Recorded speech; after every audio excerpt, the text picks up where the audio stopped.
क्योंकि आज से पहले आपको किसी ने ये बताया नहीं था, लेकिन आज मैं बता रहा हूं, अपने घर से सपरिवार आना। उन बच्चों को ये मौका मत छोड़ने देना जो उनके बच्चों की दिशा तय करने वाला है। मैं देखता हूं आज बहुत माता पिता अपने बच्चों की भविष्य की चिंता में बड़ी टेंशन में रहते हैं। जब हमसे बहुत लोग मिलने के लिए आते हैं तो आकर के पूछते हैं, महाराज हमारे बच्चे का भविष्य देख लो ना, हमारे बच्चे के बारे में कुछ बताओ ना, हमारा बच्चा क्या बनेगा, और कुछ मेरे बारे में बताओ, घर में बड़ी परेशानियां हैं, बड़ी दिक्कत है। तो मैं उन माता पिताओं को आज एक सूत्र देना चाहता हूं। वो सूत्र तुम्हारे बच्चों का जीवन बदलने वाला है। तुम्हें अपने बच्चों के भविष्य की चिंता करने की आवश्यकता ही नहीं पड़ेगी।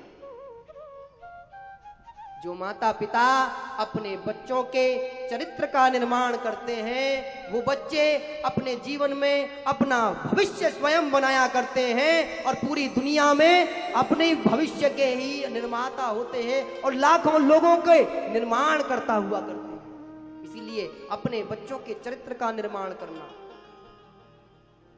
जब उनके चरित्र का निर्माण हो जाएगा तो उनके भविष्य की चिंता करने की किसी को आवश्यकता नहीं है। दुनिया में जितने भी लोगों ने अपने जीवन में बड़ा बना है, उसमें उनके माता पिताओं की बड़ी भूमिका रही है। उन बच्चों को कहीं ना कहीं इस परिस्थिति में उन माता पिताओं ने डाला कि जहां उनके चरित्र का निर्माण हो गया। इसीलिए ये चरित्र के निर्माण की पाठशाला है। तुम जिन विद्यालयों में अपने बच्चों को भेज रहे हो, वहां से वो विज्ञान की प्राप्ति तो कर सकते हैं, वहां से वो ज्ञान की भी प्राप्ति कर सकते हैं, लेकिन चरित्र का निर्माण यहीं से होगा। इसीलिए अपने बच्चों के चरित्र के निर्माण की पाठशाला में उन्हें लेकर के आना। दूसरा, जब घर से निकलो तो सह परिवार तो निकलना ही, पड़ोसी को भी हो सके पूछे कहां जा रहे हो तो लेकर के आना। और इस पाठशाला में 7 दिन पढ़ना। एक बालक स्कूल में गया, ध्यान से सुनना, कि मां और पिता का एक पुत्र के निर्माण में कितनी बड़ी भूमिका होती है।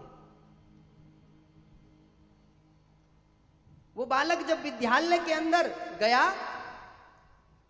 तो 2-3 दिन गया, 2-3 दिन बाद में एक पत्र उस बच्चे को दिया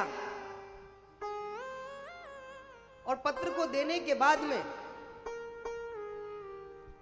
उस बच्चे से कहा कि बेटा ये जो पत्र है, तुम इस पत्र को अपनी माता को जाकर के देना। जब बच्चे ने जाकर के अपनी माता को पत्र दिया तो माता ने अपने बच्चे के सामने उस पत्र को देखा तो बच्चे के सामने मां कहती है, अरे ये पत्र कितना सुंदर तुमको भेजा है। तो बच्चा पूछता है, मां क्या लिखा है? तो मां उस पत्र को अपने बच्चे को पढ़ करके सुनाती है। कहती है, ये बच्चा बहुत होनहार है, इस बच्चे को पढ़ाने के लिए इस विद्यालय के अंदर कोई शिक्षक नहीं है, इस बच्चे को या तो किसी अच्छे विद्यालय में एडमिशन कराओ या फिर इसे किसी योग्य विद्यालय में भेजो, क्योंकि इसका ब्रेन इतना ताकतवर है, इसका मस्तिष्क इतना ताकतवर है कि कम उम्र होने के बाद भी हम इसको शिक्षा नहीं दे सकते। इसको अपने आप में ही इतना अद्भुत ज्ञान है। अब तो साहब धीरे धीरे समय बीता। समय बीतने के बाद में वो बच्चा एक बड़ा वैज्ञानिक बन गया और इतना फेमस वैज्ञानिक बना कि पूरे विश्व का विज्ञान के आधार पर नेतृत्व करने लगा। समय आते आते माताजी ने भी शरीर छोड़ दिया। तो एक दिन माता जी के कमरे की सफाई चल रही थी, तो माता जी के कमरे में से वो पत्र मिल गया। मिलकर के वो पत्र जब वो वैज्ञानिक देखने लगे तो उन्होंने देखा कि वो तो वो ही जब विद्यालय में एडमिशन हुआ था उसी वक्त का पत्र था जो माता जी को मैंने दिया था। तो उस पत्र को पढ़ा तो उसमें लिखा हुआ, जब माँ ने बताया तो वो कुछ और लिखा हुआ था, लेकिन जो आज पत्र में है वो कुछ और लिखा है। पत्र में लिखा हुआ है कि आपका बच्चा एक बड़ी मानसिक बीमारी से ग्रसित है, हम इसको विद्यालय में नहीं पढ़ा सकते, ये विद्यालय इसके लिए बना ही नहीं है और आपका बच्चा भविष्य में कभी पढ़ भी नहीं पाएगा। तो माँ ने उसे किसी विद्यालय में नहीं भेजा, अपने ही घर में रह करके उसकी मानसिक स्थिति का विकास किया। और आज जब तक वो इस दुनिया में रहे वो विश्व के इतने बड़े वैज्ञानिक बने जिनका नाम था थॉमस एल्वा एडिसन। ये विश्व का सबसे बड़ा वैज्ञानिक, जिसे लोगों ने विद्यालय में जाने के लिए मना कर दिया था। ये मां की शक्ति है, ये कोई ऐसी कोई, ये सत्य घटनाओं पे आधारित है। इसीलिए आप अपने बच्चों के चरित्र का निर्माण करें। उस मां ने उस अपने बच्चे के चरित्र का निर्माण किया, उसे एक पावर दी, उसे एक शक्ति दी, उसे बताया कि तू दुनिया में सब कुछ प्राप्त कर सकता है, तो इसलिए उसने दुनिया में सब कुछ प्राप्त कर लिया। इसलिए अपने अंदर बैठी हुई जो सबसे बड़ी शक्ति है वो दुनिया का सबसे बड़ा मंत्र है, और जब वो मंत्र सिद्ध हो जाता है तो दुनिया को फिर वो सारे यंत्र प्रदान करता है। महाराज, ये अपने एक आत्मविश्वास की शक्ति है।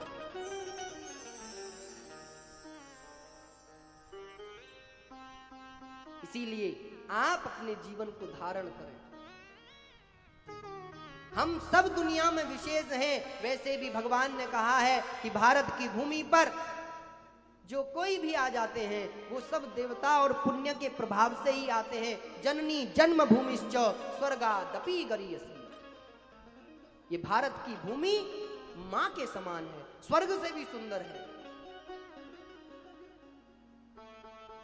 भगवान भारत की भूमि पर देवताओं के लिए आते हैं, देवताओं की तरह अवतार लेते हैं, क्योंकि भारत की भूमि पर रहने वाले जितने भी मनुष्य हैं सब ऋषियों की संतान हैं, सब देवताओं की संतान हैं। हम दुनिया में विशेष हैं।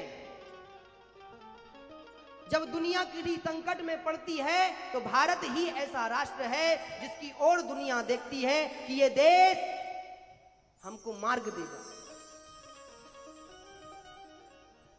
हम सब विश्व का कल्याण करने वाले लोग हैं, तो जिम्मेदारियां भी बड़ी हो जाती हैं। इसीलिए यदि विश्व हम पर भरोसा करता है तो हमें बड़ा बनना है। बड़े बनने के लिए चरित्रवान बनना है, और चरित्रवान बनने के लिए आपको भागवत की शरण में आना ही होगा।